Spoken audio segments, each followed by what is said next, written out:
Imaginez un seul instant, un seul et unique outil qui vous permette de communiquer à la fois sur Facebook et sur Instagram sans avoir à vous balader entre votre smartphone et votre ordinateur. Eh bien, chers amis, sachez que c'est officiellement possible avec le Creator Studio, qui est un outil proposé par Facebook, et on va voir ça tout de suite. Pour commencer, si vous avez besoin d'accéder à cet outil, sachez qu'il va vous falloir une page Business Manager, c'est obligé. Si vous avez un compte personnel, ça risque d'être plutôt compliqué. Donc une fois sur votre page Business Manager, vous allez dans l'outil de publication qui se trouve donc juste ici. S'il n'apparaît pas, vous cliquez sur le plus et vous le verrez apparaître normalement. Et ensuite, donc dans le menu à gauche, vous avez tout un tas d'informations et vous avez en l'occurrence la rubrique outils avec le Creator Studio. Je vous invite donc à cliquer dessus, laisser la magie opérer et on se retrouve tout de suite. Voici à quoi ressemble la nouvelle plateforme. Donc ça ressemble un petit peu au Messenger actuel et c'est ce que Facebook va essayer d'amener petit à petit en termes de design. Donc comme vous pouvez le voir, c'est plutôt épuré et l'information y est plutôt claire. Donc l'idée ici, ça va être de pouvoir faire de la publication de manière cross-platform, d'essayer un petit peu de jongler entre Facebook et Instagram, puisque je vous rappelle que les deux appartiennent à Facebook. Et c'est intéressant parce qu'on va gagner en temps de production et du coup, on va aussi être beaucoup plus productif. Commençons par les notifications. Pourquoi c'est intéressant d'en parler? Parce que de base, sur Facebook, vos notifications personnelles et professionnelles sont toutes mélangées dans un seul et même endroit. Ici, dans la rubrique notifications du Creator Studio, vous allez avoir uniquement, comme c'est indiqué ici, les notifications concernant vos pages pro. Donc ça paraît pas grand chose, mais ça vous permet au moins d'épurer un maximum l'information et d'avoir uniquement les notifs qui vous intéressent lorsque vous travaillez.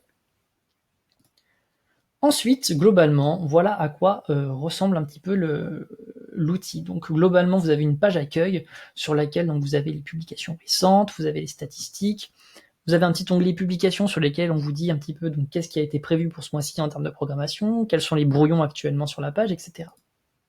Voilà, ça casse pas trop pattes à un canard, mais bon, ça permet d'avoir une vue d'ensemble plutôt sympa.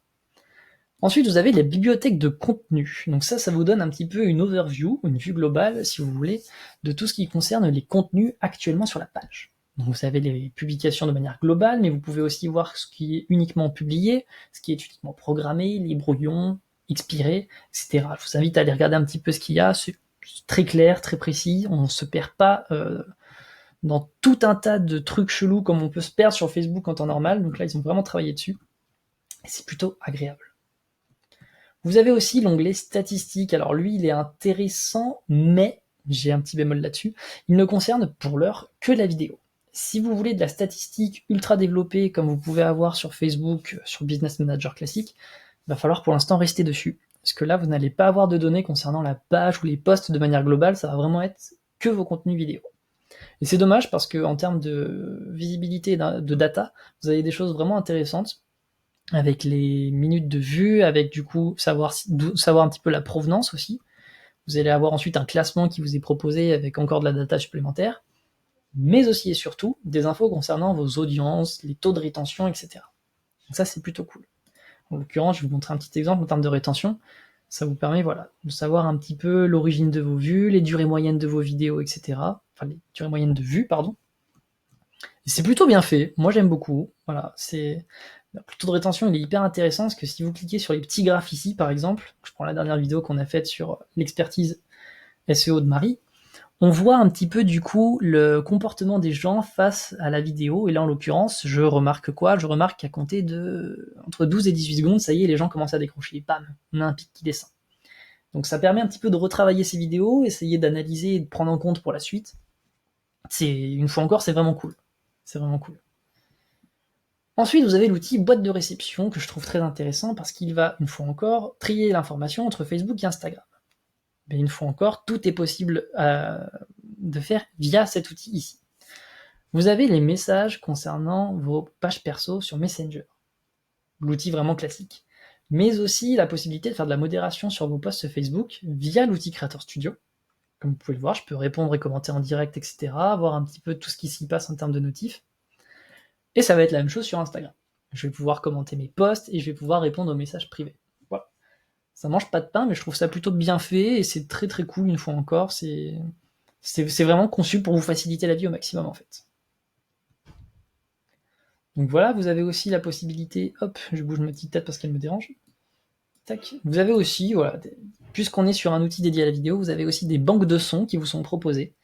Alors, divisé en 2 grandes parties, vous avez et les morceaux classiques et les effets sonores. Donc c'est plutôt cool si vous n'avez pas envie de perdre du temps à chercher des petits effets sonores sur YouTube, de les télécharger, de les uploader, etc. Là, tout est dispo ici. Donc c'est vraiment très bien fait une fois encore. Et vous avez la possibilité, évidemment, de créer des publications. Ici, vous avez donc l'outil qui se trouve là. Et pareil pour Instagram, c'est possible de créer des posts Insta via Facebook, via l'ordinateur, pardon. Et ça, c'est cool. C'est cool parce que on a attendu hyper longtemps avant qu'ils mettent ça à disposition et c'est enfin disponible. Donc c'est vraiment bien. Pour vous montrer un petit peu à quoi ça ressemble, hein, c'est vraiment tout bête et tout méchant. On crée une publication. Vous avez la fenêtre qui s'ouvre. Hop, on va marquer test 1 ici par exemple.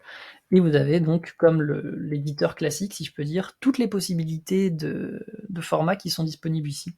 Et notamment les toutes dernières, chose qu'il n'y a pas forcément sur Facebook en fonction de par où vous passez.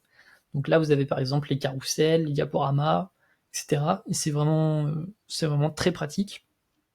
Et donc ensuite, vous cliquez soit sur publier si vous voulez le mettre maintenant, soit sur la petite flèche se trouvant à droite, et il y a la possibilité de programmer, d'antidater ou d'enregistrer comme brouillon.